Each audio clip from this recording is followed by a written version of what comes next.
What is up, ladies and gents? Welcome to Military Marriage Day 2021. Happy Military Marriage Day, and welcome to the first Military Marriage Summit. Now, this weekend is all about celebrating you, celebrating your marriage, and just, really championing everything about military marriages in particular. My name is Tori Donato. I am a relationship tactician. I am a husband, I'm a father, and I'm also an active duty military member. We're going to be walking through a workshop today that I've titled The Marriage Why. Going back to why you got married and discovering why you stay married. So that's kind of the theme for today. The reason why we're doing this is because in the busy lives that we lead as military members or military spouses, there is not a whole lot of time for us to kind of sit back and look at how far we've come in our relationship or in our marriage and, take some stock into why things have worked out, how they've worked out for us today. And so that's what we're going to do in this workshop. So before I get started, I'm going to ask all you couples to, if you're able to find a place that's quiet, find a place that you can focus on each other and really lean into this content that you guys are going to get today and over the course of this summit, because it's going to be some really good stuff, and we really hope that you guys use these tools. So before we get into the workshop, I want to share with you guys my military marriage story. Now, my military marriage story starts before I even got married. You see, I am a product of military marriage, but I'm also a benefactor of military marriage. I met my wife when we were both still serving in the military. She has since separated from the military, but when we met, we were both still serving. We spent the first 2 years of our relationship doing long distance, never in the same place.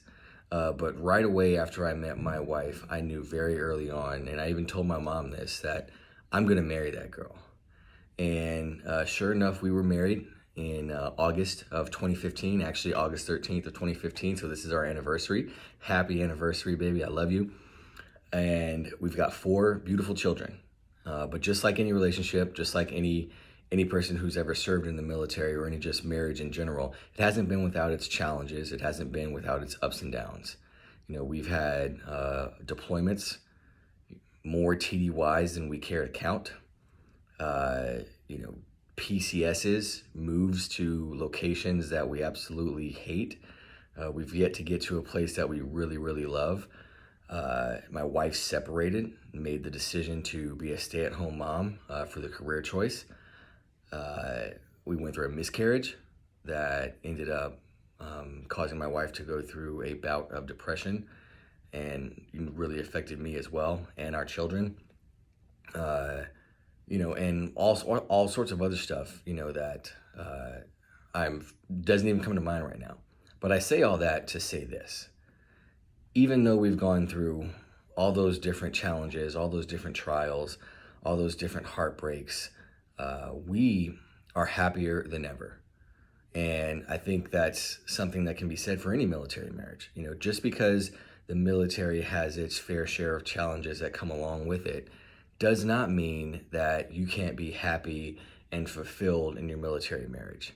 And one of the key reasons why we remain happy and fulfilled and really happier than ever is because we keep God at the center of our relationship and we practice our communication skills every single day. And so, like I said at the beginning, my hope is that once we go through this workshop, you guys will use these tools, not as just a one-off, but continue to use these tools throughout your marriage, throughout the rest of your military career, and use it to enrich your marriage and to continue to stay connected throughout your time in the military. All right, so let's get into the workshop. This is what we're going to do. I'm going to have 2 different exercises for you guys to do, and in between each exercise, I actually want you guys to pause this video and do the exercises. So once I explain the exercises, pause the video, go through the exercise, and then come back. All right, so the first exercise that we're going to do is taking a trip down memory lane. Now, why do we take a trip down memory lane? Well, for one, it allows you to just take a glance in the rearview mirror to see how far you've come. And a lot of times that's important in relationships but even more so important when you're married to somebody who's in the military, because military service is not an easy thing to do. It's not for everybody. And even more so, being married to somebody who is in the military is not an easy thing to do. There's a lot that's asked of the military member and a lot that's asked of you as a spouse as well. And so when we take some time to stop and say, man, look at how far we've come, it can be really refreshing for your marriage and for your relationship to look back on some of those really awesome memories. You know, my wife will tell you, I take trips down memory lane with her often. She takes a bunch of pictures. I just kind of, bring up all the different memories, but I am constantly reminiscing with her about, hey, you remember when we went there? You remember when we did this with the kids and all that sort of stuff? And it just brings a lot of joy to us. It brings a lot of joy to our children, and it brings a lot of joy to our relationship. And it reminds us of why we fell in love with each other in the first place. And so that's what we're going to do right now. So what I want you guys to do for this first exercise is I want you to turn to your spouse. If you're blessed enough to have your spouse right next to you, turn right next to you. If you're doing this virtually, look your spouse directly in the eye over whatever medium you're speaking with your spouse virtually. But I want you to look them directly in the eyes. And I want you to tell them in specific detail why you married them. What was it about this person that made you feel that without a doubt, this was the person that you knew that you wanted to spend the rest of your life with? Now, when you're telling them why you married them, one important thing I want you to do is I want you to use past tense. So, for example, I loved my wife's hair that went down to the middle of her back. It was some of the most beautiful hair I'd ever seen. She made me laugh like no other person ever made me laugh before. Things like that. So talk in the past tense and be specific. So this is your opportunity to start connecting or reconnecting with your spouse over the course of this summit. And the first way we're going to do that is to take that trip down memory lane. Now, this trip down memory lane doesn't have to be, a just quick there and back. What I'd encourage you guys to do is to take some time, really reminisce, bring up different occasions that you guys really enjoy together or with your children or whatever the case may be. Really kind of take some time to stay in memory lane for a little bit and get some of that joy or, get that same feeling of joy and fulfillment that you had during those times. Now, if you want to take this up a notch, if you're like myself and my wife, we're always trying to find how to make something maybe a little bit more challenging or a little bit more enriching. So if you want to take this up a notch, here's what you can do. Take a few minutes to write down what it is you want to tell your spouse, the reason that you married them. Take a few minutes to write that down. And after you write it down, what I want you to do is I want you to take a picture of that. After you take the picture, send it to your spouse. Now, spouse, what I want you to do is when you receive that picture, I want you to place that picture or make that picture your lock screen on your cell phone, at least for the duration of this summit, but hopefully even longer than that. Keep it as the lock screen on your cell phone so that you can see very clearly in a handwritten note from your spouse some of the reasons why they married you and some of those early things that made them fall just head over heels in love with you. This is great to see because, for one, as military members, some of us are used to getting letters from our spouses when we're gone for a long time or even writing letters to our spouses. So it's great to see your spouse's handwriting, but it's also really good to be able to reflect on some of those things that your spouse originally just fell completely in love with you with. So that's the first thing. So what I want you guys to do right now is to pause this video, take a trip down memory lane, spend some time, reminisce, have some laughs, have some good memories. And if you want to take it up a notch, write that note, take a picture, send it to your spouse, and spouse, you put that on your lock screen for the duration of this summit. See you guys back here in a few minutes. All right, welcome back. So I hope you guys had a great time going down memory lane. I hope you guys had some good laughs.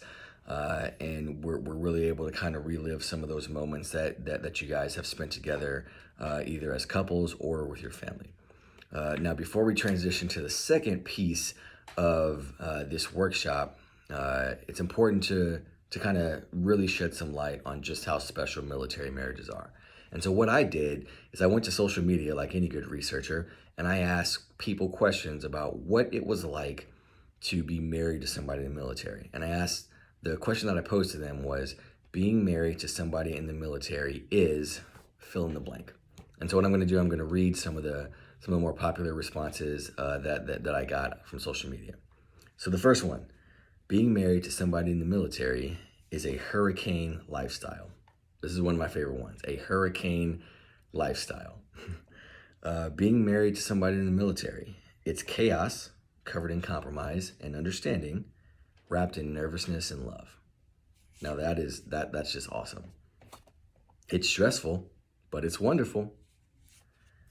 It's a continuous learning process that requires patience, understanding, and counseling.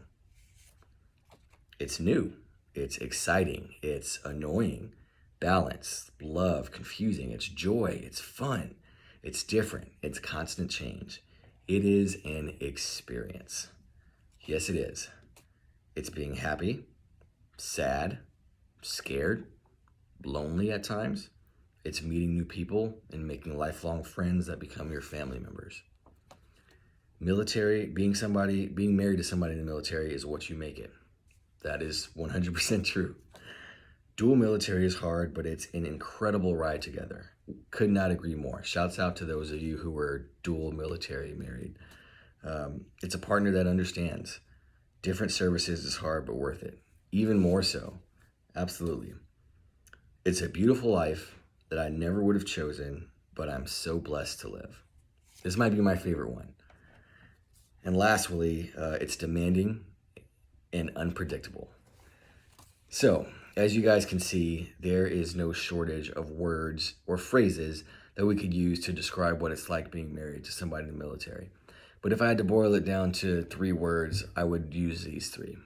It's an adventure, it's challenging, and it is the most wonderful experience of your life. Being married, in and of itself is just an amazing and beautiful journey that you take with another person. But being married to a military member makes it even that much more amazing. Now, I might be biased because I'm in the military, but that's just how I feel. And I think you guys would agree with me in that being married to somebody in the military has been just an awesome, awesome experience. Now, like I mentioned, in my military marriage story, there's no shortage of things that the military may throw at you to make your marriage that much more exciting or that much more challenging. You've got PCSs, you've got deployments, you've got TDYs, you have maybe training exercises that take you away from your family. You've got a lot of missed moments with your family. You've got separations, retirements, promotions, demotions. And this past year, we had a pandemic, and there's so many things, that come your way as a married couple by way of just being in the military that maybe other married couples may not be able to relate to. But just like any relationship, as life changes, the relationship evolves. And it's no different with military marriages. As your time in the military evolves, whether you're advancing in rank or you're getting more complicated jobs or whatever the case is, the relationship is going to change as well. Your marriage is going to change. It's going to ebb and flow. We all know that there's hills and valleys in marriage, and that's okay. But what we're going to do now in the second part of the workshop is we're going to start to discover why we stay married. And if you haven't thought about this previously, don't sweat it. We all live really busy lives. And like I mentioned, there's not a lot of time to just kind of sit down and have some of these deeper discussions and have some of these deep thoughts, which is why we're here at this Marriage Summit today. So what we're going to do here now is we are going to transition to discovering why you stay married. Now, before we get into this part of the workshop, I've got 4 rules. Rule number 1, you've got to speak in positive terms. No negativity here. So everything that you say about why you stay married has got to be positive. That's rule number 1. Rule number 2 is that everything needs to be in present tense. So we took a trip down memory lane a few minutes ago, and we were using past tense verbiage. Now I want you guys to use present tense. Number 3, be specific. Your spouse knows that you love them. They know that they look good in that outfit that you tell them that they look good in. What else? Be specific with why you stay married to them. And number 4, and this is the most important one, is to be vulnerable with them. This is a time for you to connect with your spouse. This is a time for you to be able to really share your heart with them and to really share with them why you stay married. So be vulnerable. So here's what I want you guys to do. I want you to turn to your spouse again. I want you to take them by the hand if you're able to take them by the hand. If you're not, take them virtually by the hand. And I want you to look them directly in the eyes, and I want you to tell them why you stay married to them. Don't be afraid to share with them the kind of impact that they have on your life, the kind of impact that they have on your family, the kind of impact that they have on you. Share with them the magnitude of what they truly mean to you. And if you can't put it into words, do your best to try to put it into words. Or just say, I cannot even express how much you mean to me. But really lean into this. Really tell your spouse why you stay married to them. Now, if you want to take this up another notch, here's what you can do. Do everything that I just said, but before you start to tell your spouse why it is that you stayed married to them, I want you to break out their phone, hit the record button, and record everything that you say to them on their phone for 2 reasons. Number 1, it's going to get you out of your comfort zone more than likely to record to your spouse on their phone the way that you feel about them, really just bearing your heart and your soul to them.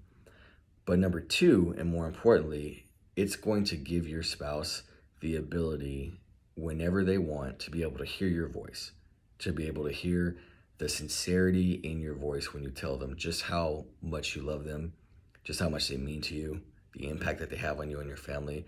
And that's going to be something that they will, I guarantee, cherish for, longer than you could ever imagine. So if you want to take it up a notch, that's what you do. All right. So what you guys are going to do is you're going to get 5 minutes apiece to gather your thoughts about what it is you want to say to your spouse. Because I know I kind of put you guys on the spot, so I'm going to give you 5 minutes to think about what you want to say to your spouse about why you stay married, so that you can have an opportunity to be specific and you can figure out how you're going to really lean into this. So take 5 minutes. At the end of the 5 minutes, look at your spouse, hold their hand, and tell them why you're still married to them, or record it. I highly suggest that you guys record it because that's something that your spouse would really, really love. I'm sure they would. All right, so take 5 minutes. Talk with each other, let them know, how much you love them and appreciate them. Pause this video, take those 5 minutes, and I'll see you guys back here in a second. Okay, welcome back. That was the second part of the workshop, and we're getting ready to wrap up here. So I hope that in this first workshop that you guys are able to, that you were able to, one, go back to some of the original reasons why you got married, and have a really fun trip down memory lane, be able to relive some of those moments that you guys have had over the years, and also that you're able to now know with some clarity why you stay married to this person. And my hope is that going forward, that this wouldn't be an exercise that you just do this weekend, but this would be something that you guys integrate into your marriage over the years, so that why you stay married today becomes a trip that you take down memory lane in a couple years, and that you continue to kind of take some time every now and again to take stock and take inventory of why you got married and why you stay married. Because like I said in the beginning, marriage is one of the most beautiful rides that you can take with a person, and who better to live this life with you than the person sitting beside you or across from you. So I just want to say thank you guys. Thank you for being service members and spouses of service members. Thank you for your devotion to each other and to your marriage. I am been so blessed to have the opportunity to speak with you guys today. I look forward to meeting you. I look forward to hearing your stories, and do two things, or actually a couple things. Never forget to cherish your marriage. Never forget to protect it, to nurture it, and last but not least, please, please, please don't ever forget your marriage why. Thank you guys for your time. God bless you. Talk to you soon.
There were so many things I considered talking to you about today.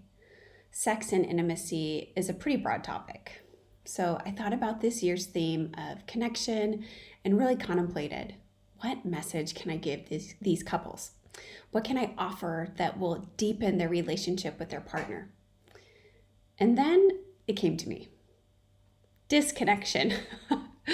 I know that doesn't sound very titillating for a sex talk, but stick with me because there's going to be some juicy stuff and some takeaways today. So if you're ready, I'm ready.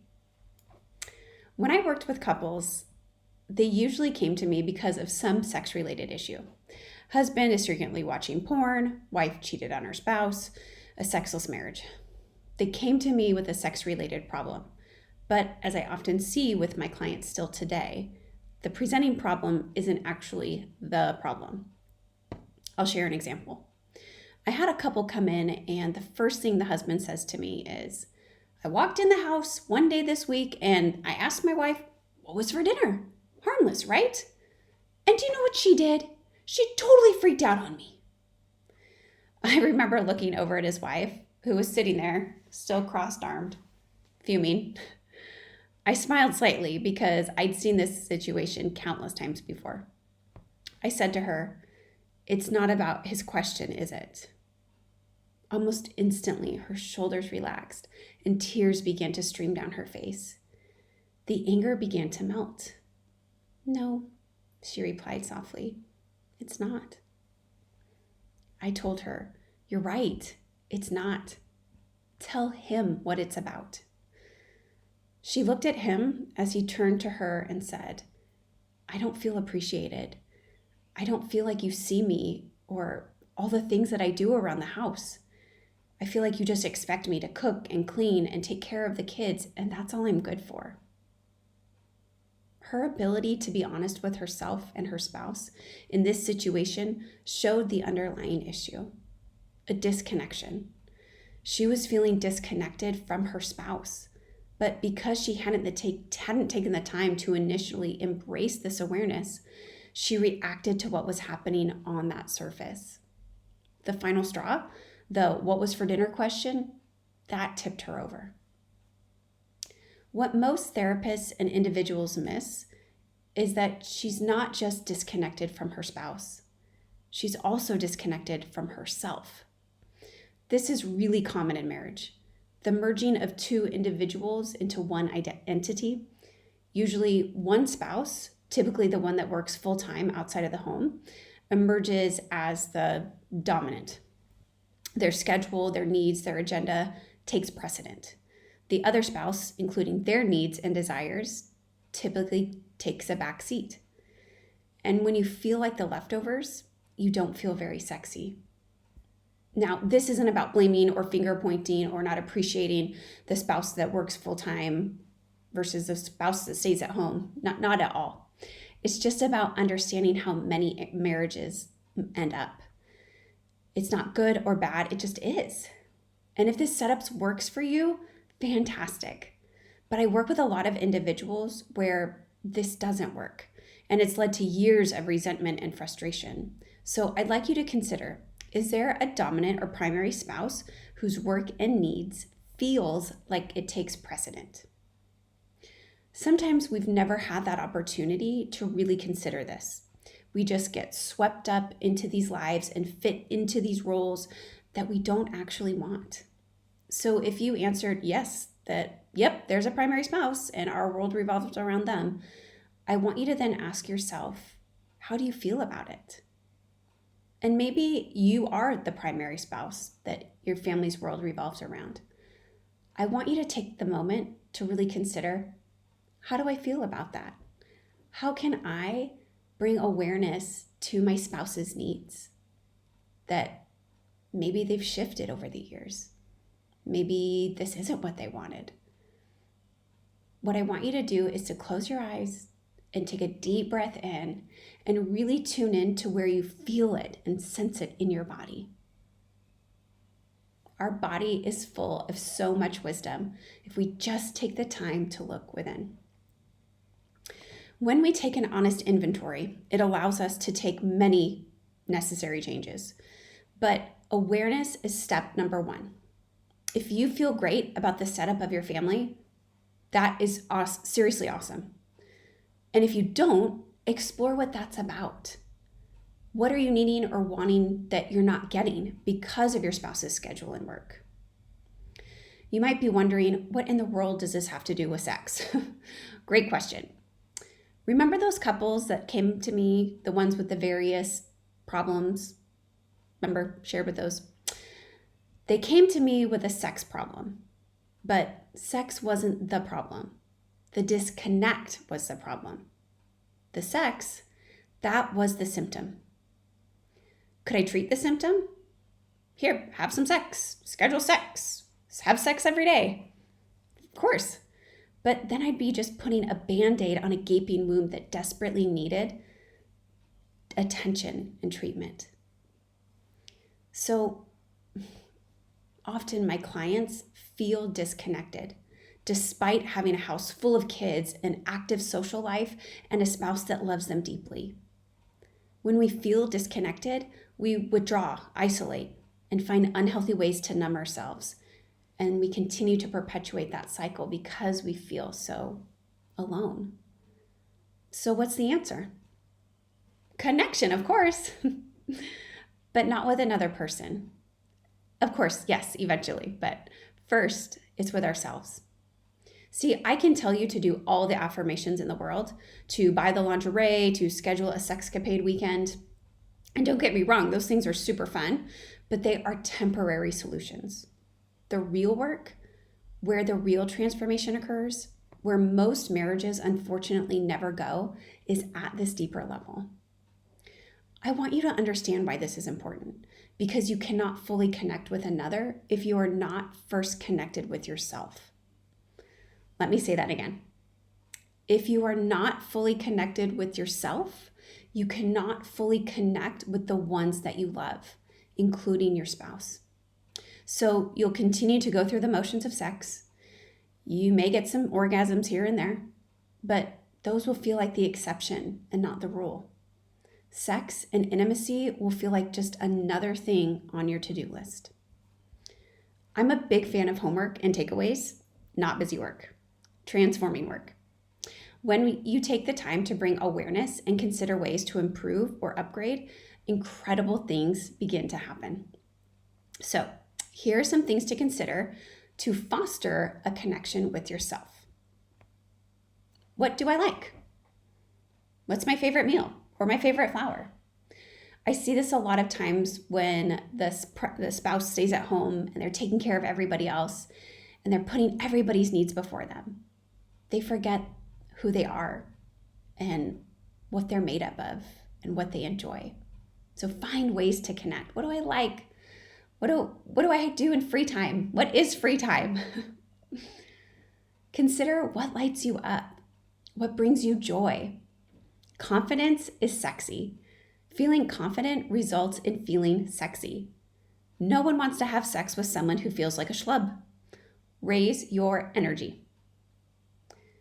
Consider what makes me feel loved. Is my spouse speaking my love language? If you're not familiar with the 5 love languages, Google it. It is one of my most recommended books, and it was a total game changer for my own marriage. As you begin to tune into these things that foster a connection with yourself, you're going to need to then take step 2 and communicate these insights to your spouse. For some people, this part is incredibly hard. It requires vulnerability that maybe you're not used to. And that's okay. So start small. Get some small wins under your belt by sharing where you want to go for date night or what you want to have for dinner. Start small by maybe you initiating sex or touching your spouse in a way that turns them on totally out of the blue. I want to go back to step 1, connecting with yourself, and specifically address sexual connection. In order to connect sexually with our partner, we need to, you guessed it, connect with our sexual self first. So, consider these questions. What do I desire? What turns me on? What do I find exciting or arousing? How do I like to be touched, caressed, kissed? Am I confident in communicating these to my spouse? If not, what's stopping me? Where does that fear come from? And let me just caveat by saying that if you have a history of sexual trauma or abuse, this will significantly impact your ability to connect with your body. I work with a lot of clients who have completely dissociated from their bodies because of the abuse and trauma that they've endured. It is totally possible to heal from this. If you haven't taken those steps, I highly encourage you to reach out to a professional who can help. Our bodies hold on to these traumas. They do not magically go away. You have to face them, or they will continue to show up in physical and emotional symptoms and demand your attention and continue to plague your sex life.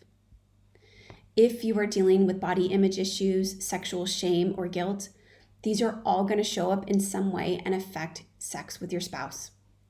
Ignoring them won't make them go away. Be brave and do the necessary work. Reach out to a professional to help you with this process. See, when you've connected with yourself, forgiven yourself, made peace with your body, let go of the shame and guilt, you are free. Free to enjoy this incredible act, free to experience pleasure, free to just experience the joy of life. It becomes a total game changer. I cannot emphasize enough the importance of connecting with ourselves first. The more in touch we are with ourselves, and I mean that physically, sexually, spiritually, all the E's, the closer we can become with our spouse. And the best sex happens when you have that safety and closeness because you know yourself, you trust yourself, you love yourself. I could talk about this all day, but for the sake of time, I want to leave you with this. When you see yourself as worthy of love and pleasure, when you see yourself as loved and as a sacred being, when you are connected to the things that give you meaning, it creates a powerfully energetic and magnetic individual. And that is what can make sex and intimacy magical. I pray that your marriage will be filled with it. Thank you so much for joining me today. If you'd like more information about the work I do or to connect with me, please check out the Military Marriage Day Hub. I'm a resource on there along with all the other incredible speakers that have been a part of this event. Sending you guys so much love today and always. Bye.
Welcome to Military Marriage Day. And this Military Marriage Day, our theme is connecting with your spouse. When you think of connecting with your spouse, you think of being able to stay together in unity for as long as possible. And just knowing that during that time, you're going to have a lot of trials and tribulations, a lot of challenges, and a lot of the times are going to be difficult times, especially through those deployments. So I wrote a song and it's called Rise Above the Storm. And when you listen to it, I really want you to remember that whatever it is that you're going through, you can grow through it. And whatever storms you're going to go through in life and in your military marriage, you can rise above those storms.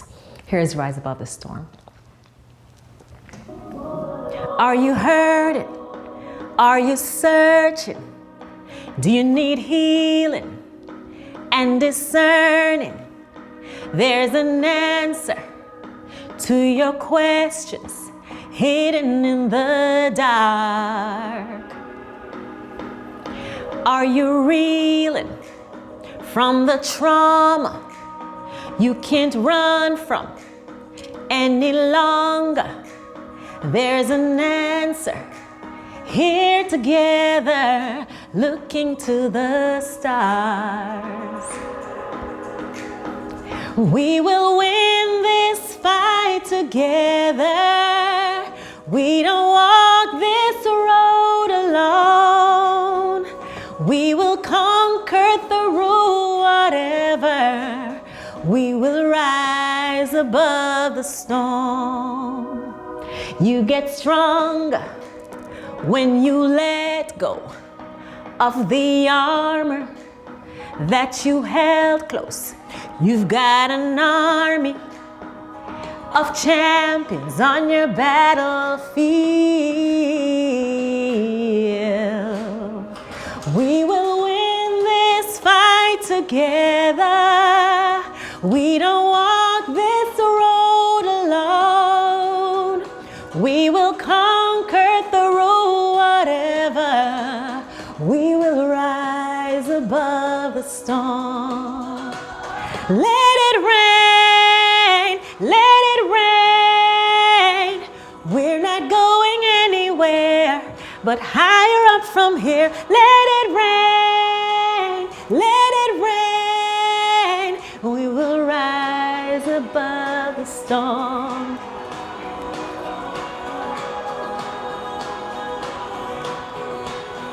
So we will win this fight together, and we don't walk this road alone. We will conquer through whatever, yeah, yeah. We will rise above the storm. Oh, oh, oh, oh. Woo. We don't walk this road alone. We will conquer through whatever. We will rise above the storm. No matter what the rain is, no matter how much you go through, you can rise above it. So let it rain. Let it rain. Because we're not going anywhere, but higher up from here. You and your marriage, you and your military marriage, no matter what storms you go through, you will rise above them. Happy Military Marriage Day. Hello everyone, welcome to Military Marriage Day. I am Maxine Reyes and this is my husband Ken, and we are your dual military marriage coaches. Our talk today is going to be on connecting with each other and staying united as a military marriage couple. The first thing we're going to talk about is, because I'm an artist, I call my marriage a masterpiece that I'm working on and that my husband is working on as well. So together we have to contribute equally in our own way, in our own authenticity, to create this masterpiece of our marriage. We've been married for over 20 years, all dual military, traveling across the world as a military family. And yes, we have been creating this masterpiece, and 20 years later, it looks awesome. And we want you to have your masterpiece as well and to be the best that you can be for your military spouse and for each other. So Ken, Yes. would you like to say something on the art of being married for a long time and thriving? Well, definitely it takes communication, a lot of expectation management, and a lot of forgiveness towards one another, because we will always fall short of those expectations that we have for one another. And it's also just important to embrace us as authentic couples, love one another, a lot of forgiveness, and definitely communicate how we're feeling throughout those 25 years. And so when it comes to having this masterpiece that we are creating, what is one major thing that you believe is important to visualize your ideal marriage? Great question. So one thing that is extremely important is to realize that there is no such thing as a perfect marriage. There's always going to be some type of struggle, some type of friction point, some type of conflict. And relationships with those conflicts and struggles and friction points are a perfect marriage, as long as you work through them. Absolutely agree. And one thing I can say is the work that you put in to your marriage, the effort that you put in, is gonna reciprocate from your spouse. Absolutely. And so you want to give your relationship the best. Also, we are individuals in our marriage, but we want to make ourselves better as individuals for ourselves, but definitely for our spouses. Yeah, absolutely. Because you definitely want to improve. Like whenever Maxine communicated some type of expectation shortfall on my end, and as long as I found them to be reasonable, as both couples have to decide what is being expected of them. You have to want to improve yourself for yourself, not necessarily for your spouse. Because if you're trying to improve something for yourself on behalf of your spouse, it could be limited as far as how long you can maintain that type of activity, or you might even build up some type of resentment for being forced to change something about yourself. So being true, authentic to yourself, making changes because you think that it would make me a better person, and as long as you have a wonderful, reasonable spouse, they will reciprocate on their end of your expectations for them, and they'll want to change themselves for the better. And these organic changes are what makes long-lasting, healthy relationships. Absolutely. And just remember that whatever it is that you do with your spouse, your kids are seeing. So create that masterpiece so that they can emulate you and create their own masterpieces with their marriage in the future. Absolutely. So that's number one. Number two, be honest with each other. Yes. Be honest with each other. Honesty removes all doubts and insecurities about your marriage, about your relationship. And if you keep together and ensure that you are upfront and transparent with each other, then just that's going to be a hit. That's going to be a hit within your marriage, because honesty is key to everything that you do from the beginning of your marriage, when you start with the military, until you leave the military, until death do you part. Absolutely, because you definitely don't want any old skeletons to come out of the closet and cause unnecessary problems.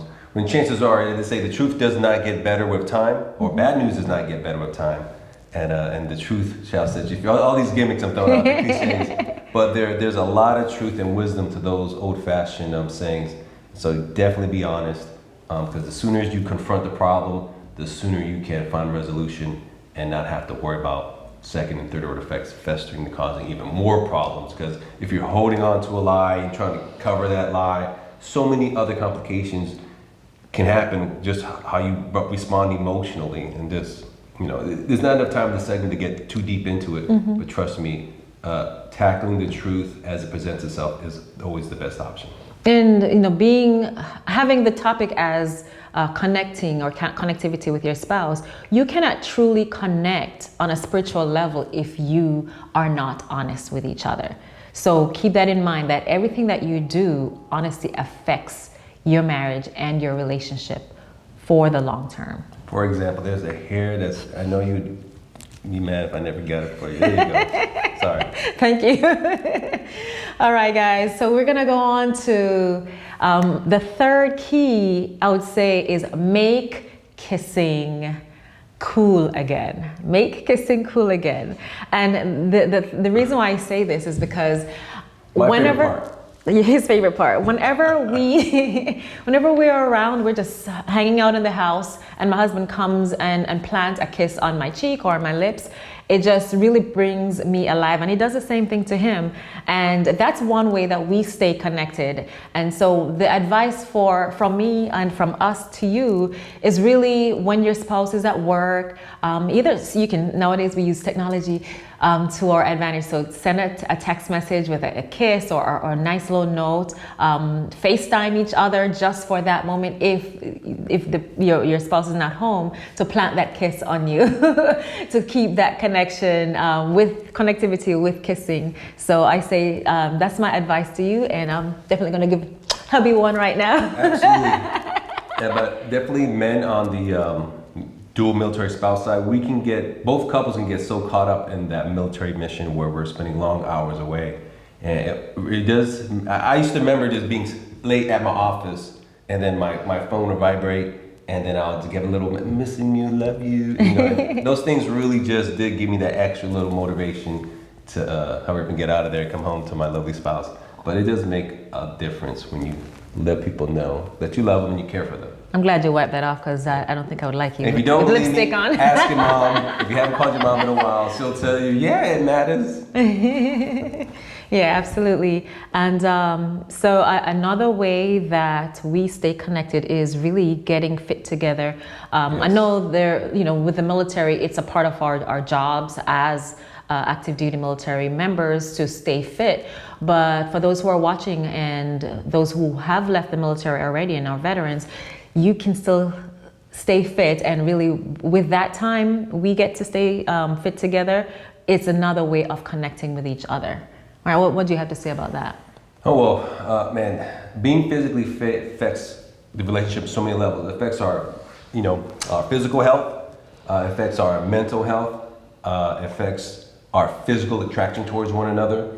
And, such as simple things as a walk, a hike, a run. We have some of our deepest conversations when we're doing these long walks, mm-hmm. and just debating things and talking about things and just having fun, and just motivating each other, because you definitely, as a couple, want to stay equally yoked with physical fitness. It's just so important on so many levels, from medical, mental, stress, physical, sexual attraction, fashion, clothing, being a great example for your children, because these are the things that you want to exude to them.